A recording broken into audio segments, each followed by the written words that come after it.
Boredom as friction. A system built for stimulation treats silence like a defect.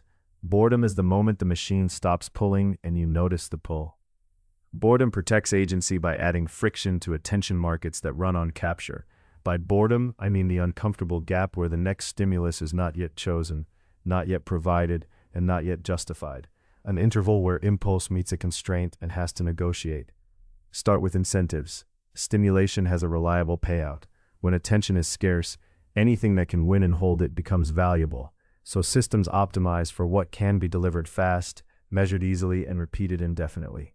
This creates a feedback loop. The more stimulation is supplied, the more the baseline for enough rises. The higher the baseline, the more aggressive the supply must become to keep engagement stable. The more aggressive the supply, the less room remains for unstructured time. Stimulation is not merely content, it is a strategy. Now name the constraint. Attention has bandwidth and fatigue. A person can only process so much novelty, decision, and emotion before perception dulls. Yet the system's metric often assumes the opposite, that more minutes, more clicks, more sessions indicate more value. That metric is a proxy. It is not the same as understanding, satisfaction, learning, or connection. It is simply measurable. When a proxy becomes a target, gaming follows. If success is time spent, then the rational design is to minimize stopping points, amplify cues that trigger reflex, and reduce the cost of one more. If success is daily active use, then the rational design is to create artificial streaks, reminders, and small uncertain rewards that convert intention into compulsion. None of this requires malice. It is the predictable result of incentives under measurement. This is proxy drift. The system begins by claiming to serve the user's goals, but the measurable surrogate becomes the true objective. A planner claims to organize life, but it quietly rewards filling every slot. A learning tool claims to build skill, but it rewards completing units quickly, encouraging shallow repetition instead of depth. A community space claims to foster belonging, but it rewards posting frequency, pulling people toward performance rather than presence. The proxy is easy to count.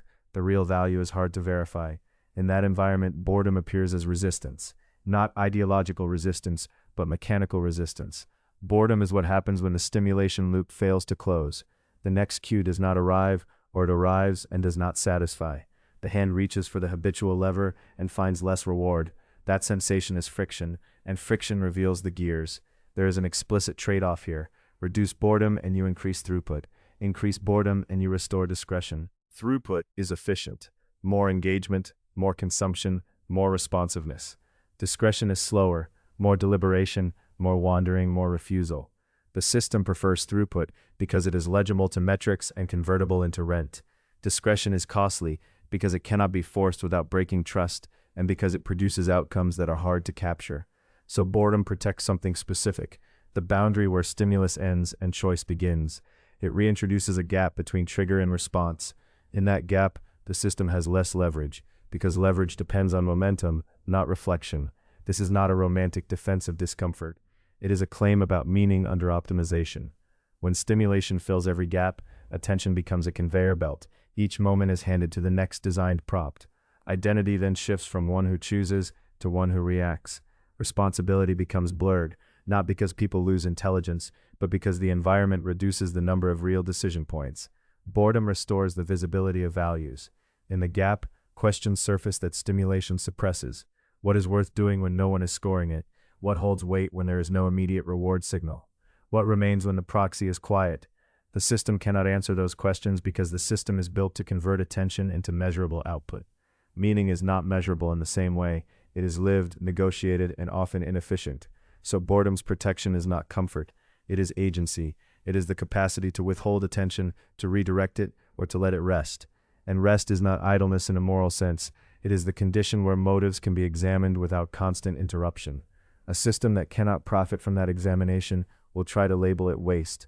A disciplined reflection fits inside one honest inventory. Identify one metric you serve that quietly governs your attention: minutes, streaks, responsiveness, output, visibility, completion. Then identify one value that metric might erase when it becomes the target: depth, patience, craft, tenderness, curiosity, refusal, silence. Notice the hidden bargain inside that pair. The metric promises certainty and quick feedback. The value often requires ambiguity and time. The tension is not a personal failure. It is the predictable collision between what is measurable and what is meaningful. Boredom is the pause that keeps the system from writing your next move.